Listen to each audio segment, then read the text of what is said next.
ಜಿಲ್ಲೆ ಶಿಲ್ಘಟ್ಟ ತಾಲೂಕಿನ ಜಮಕೋಟೆ ಹೋಬಳಿಯಲ್ಲಿ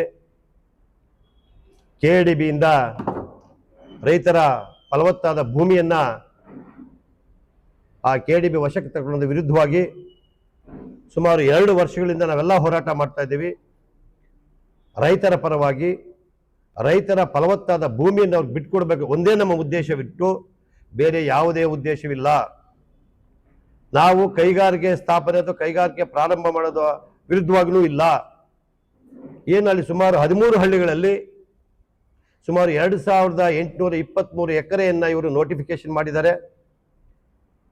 ಆ ಜಮೀನಲ್ಲಿ ಬಹುತೇಕ ರೈತಾಪಿ ವರ್ಗದವರಿದ್ದಾರೆ, ಕೃಷಿ ಮಾಡ್ತಾ ಇದ್ದಾರೆ. 3 ಹಳ್ಳಿಯಲ್ಲಿ ಸಂಪೂರ್ಣವಾಗಿ 80% ಆ 3 ಹಳ್ಳಿಗಳು ಎಲ್ಲ ರೈತರು ಕೂಡ ಬೀದಿಗೆ ಬರಬೇಕಾಗ್ತದೆ. ಅವರ ಪೂರ್ವಜರು ಕೊಟ್ಟಂತ ಬಳುವಳಿ ಇರ್ಬೋದು, ಜಮೀನು ಇರ್ಬೋದು. ಜಮೀನು ಮಾಡಿದ್ಮೇಲೆ ಆ ರೈತರ ಪರಿಸ್ಥಿತಿ ಏನಾಗ್ತದೆ ಅಂತ ತಮಗೆಲ್ಲ ಗೊತ್ತೇ ಇದೆ. ಇವತ್ತು ಎಲ್ಲರೂ ಕೂಡ ನಾವು ಭಾಷಣ ಮಾಡ್ತಾ ಇದ್ವಿ, ಹೇಳ್ತೀವಿ ಆ ಕೈಗಾರಿಕೆ ಅಭಿವೃದ್ಧಿ ಆದರೆ ತಮ್ಮ ಕುಟುಂಬಗಳಿಗೆ ಕೆಲಸ ಕೊಡ್ತೀವಿ ಮತ್ತೊಂದು ಅಂತೆಲ್ಲ ಹೇಳ್ತಾ ಇದ್ದಾರೆ. ಆದರೆ ಇವತ್ತು ನಾವು ಕಣ್ಣಾರ ನೋಡ್ತಾ ಇದ್ವಿ ರಾಜ್ಯಾದ್ಯಂತ ಅಥವಾ ನಮ್ಮ ಶಿಲ್ಘಟ್ಟ ಪಕ್ಕದಲ್ಲೇ ಮಸ್ತೇನಹಳ್ಳಿಯಲ್ಲಿ ಕೂಡ ನೋಡಿದ್ದೀವಿ. ಸುಮಾರು 500 ಎಕರೆ ಜಮೀನನ್ನು ಕೈಗಾರಿಕಾ ಅಭಿವೃದ್ಧಿಗೆ ತಗೊಂಡು ಎಲ್ಲ ಮಾಡಿದ್ದಾರೆ. ರಸ್ತೆ, ಕರೆಂಟು ಎಲ್ಲ ಕೊಟ್ಟು ಕೂಡ ಇವತ್ತು ಎಷ್ಟು ಕಾರ್ಖಾನೆಗಳು ಬಂದಿವೆ ಅನ್ನೋದು ಸ್ವಲ್ಪ ಗಮನದಲ್ಲಿ ಇಟ್ಕೋಬೇಕಂತ ಎಲ್ಲವೂ ಕೂಡ ನಾವು ಹೋರಾಟ ಕಾರ್ಯಕ್ರಮಗಳೆಲ್ಲ ಕೂಡ ಹೇಳಿದ್ದೀವಿ. ನಮ್ಮ ಮೂಲ ಉದ್ದೇಶ ಇಷ್ಟೇ. ಇವತ್ತು 25ನೇ ದಿನಕ್ಕೆ ನಮ್ಮ ಜಮಕೋಟೆ ಹೋಬಳಿಯ 13 ಹಳ್ಳಿಯ ಹೋರಾಟಗಾರರಲ್ಲಿ ಸೇರಿ ಅಹೋರಾತ್ರಿ ಧರಣಿ ಮಾಡ್ತಾ ಇದ್ದೇವೆ.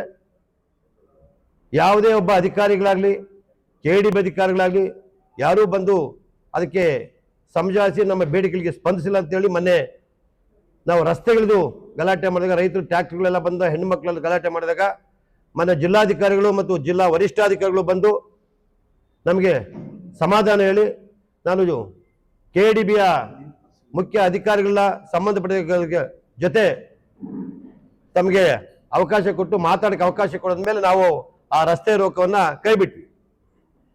ಅದಾದ ನಂತರ ಅವತ್ತು ಗೌರವಾನ್ವಿತ ನಮ್ಮ ಸಂಸದರು ಅವರು ಚಿಕ್ಕಬಳ್ಳಾಪುರದಲ್ಲಿದ್ದರು. ನಮ್ಮ ರೈತ ಮುಖಂಡರು ಹೋರಾಟಗಾರೆಲ್ಲ ಬಂದು ಅವ್ರನ್ನ ಈ ರೀತಿ ನಾವು ಸುಮಾರು ಅವತ್ತಿಗೆ 23 ದಿನದಿಂದ ನಾವು ಹೋರಾಟ ಮಾಡ್ತಾ ಇದ್ವಿ ಅಹೋರಾತ್ರಿ ಅಂದಾಗ, ನಾಳೆ ನಾನು ಬರ್ತೀನಿ ಅಂತೇಳಿ ಸನ್ಮಾನ್ಯ ಡಾಕ್ಟರ್ ಸುಧಾಕರ್ ಸಾಹೇಬರು ಕೂಡ ನೆಕ್ಸ್ಟ್ ಡೇ ಬಂದು ನಮ್ಮ ಹೋರಾಟಗಾರರಿಗೆ ಬೆಂಬಲ ಕೊಟ್ಟು ಹೋರಾಟಗಾರರಿಗೆ ನಾವು ಸದಾ ನಿಮ್ಮ ಜೊತೆ ಇರ್ತೀವಿ. ಇವತ್ತು ಅನ್ನದಾತರು ಏನು ರೈತರಿದ್ದಾರೆ ಅವರ ಫಲವತ್ತಾದ ಭೂಮಿಯನ್ನು ಯಾವುದೇ ಕಾರಣಕ್ಕೂ ಈ ಸರ್ಕಾರ ಕಬಳಿಸೋದು ಬಿಡೋದಿಲ್ಲ. ಅದರಲ್ಲಿ ಯಾವ ಹುನ್ನಾರ ನಡೀತಾ ಇದೆ, ಯಾವ ಏನು ರೈತ ಸಂಘದ ಹೋರಾಟಗಾರನ ವಿಭಜನೆ ಮಾಡಿ ಈ ರೀತಿ ಒಂದು ಹುನ್ನಾರ ಮಾಡ್ತಾ ಇದ್ರೆ ಆವತ್ತು ಅದು ಖುದ್ದಾಗಿ ಆ ಹೆಣ್ಮಕ್ಳು, ಆ ಮಕ್ಕಳು, ರೈತರು, ನಮ್ಮ ರೈತ ಹೋರಾಟಗಾರರು ಎಲ್ಲ ಸಂಘಟನೆಗಳು ಕೂಡ ನಾವೆಲ್ಲ ಇದ್ವಿ. ಆ ಒಂದು ದೃಷ್ಟಿಯಿಂದ ಅವತ್ತು ಸಂಸದರು ನಾವು ನಿಮ್ಮ ಪರವಾಗಿ ನಿಲ್ತೀವಿ. ರೈತರ ಫಲವತ್ತಾದ ಭೂಮಿಯನ್ನು ಯಾವುದೇ ಕಾರಣಕ್ಕೂ ಈ ಕೈಗಾರಿಕಾ ಪ್ರದೇಶ ಕೊಡೋದಿಲ್ಲ, ಅದಕ್ಕೆ ನಾನು ನಿಮ್ಮ ಜೊತೆ ಸಂಪೂರ್ಣವಾಗಿ ಬೆಂಬಲ ಕೊಡ್ತೀನಿ ಅಂತ ಹೇಳಿದರೆ, ಆ ಒಂದು ಉದ್ದೇಶದಿಂದ ನಿನ್ನೆ ಇನ್ನೊಬ್ರು ಕೂಡ ಈ ಪತ್ರಿಕಾಗೋಷ್ಠಿ ಮಾಡಿ ಏನು ಹಿಂದೆ ಯಾವುದೋ ವಿಚಾರವನ್ನು ಕೂಡ ಮನಸ್ಸಲ್ಲಿ ಇಟ್ಕೊಂಡು ಮಾಡಿದ್ದಾರೆ. ಅದ್ರ ಜೊತೆಗೆ ಮೊನ್ನೆ 4 ದಿವಸ ಹಿಂದೆ ಕೆಡಿಬಿ ಅವರು ಪ್ರತಿಯೊಬ್ಬ ರೈತರು ಕೂಡ ಒಂದು ಪತ್ರವನ್ನು ಕೊಟ್ಟು ಭೂಮಿಗೆ ದರವನ್ನು ನಿಗದಿ ಮಾಡಬೇಕಂತ ಕರೆದಾಗ ಎಲ್ಲ ರೈತಾಪಿ ಸುಮಾರು ಒಂದು 100 ಜನ ರೈತ ಮಹಿಳೆಯರು ರೈತರು ನಾವೆಲ್ಲ ಹೋಗಿ ಕೆಡಿಬಿ ಸಾಧಕಲ್ಲಿ ಸ್ವಲ್ಪ ಗೊಂದಲ ಆಯಿತು.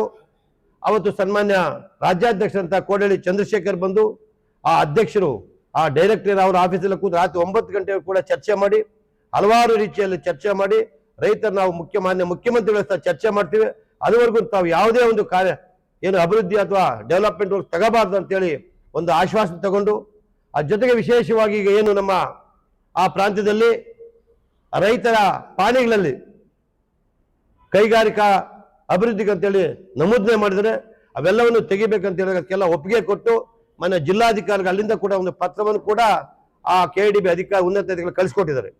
ಇವೆಲ್ಲವನ್ನು ಮಂದಿಟ್ಕೊಂಡು ನಮ್ಮ ಎಲ್ಲರ ಉದ್ದೇಶ ಇಷ್ಟೇ, ರೈತರ ಫಲವತ್ತಾದ ಭೂಮಿಯಿಂದ ಅವ್ರು ಕೃಷಿ ಮಾಡಕ್ಕೆ ಅವ್ರ ಕುಟುಂಬ ನಿರ್ವಹಣೆಗೆ ಬಿಡಬೇಕನ್ನೋದು ಬಿಟ್ರೆ ಬೇರೆ ಯಾವುದೇ ಆಪಾದನೆ ಇಲ್ಲ. ಅದ್ರ ಜೊತೆಗೆ ವಿಶೇಷವಾಗಿ ಕೈಗಾರಿಕಾ ಅಭಿವೃದ್ಧಿ ಆಗಲಿ.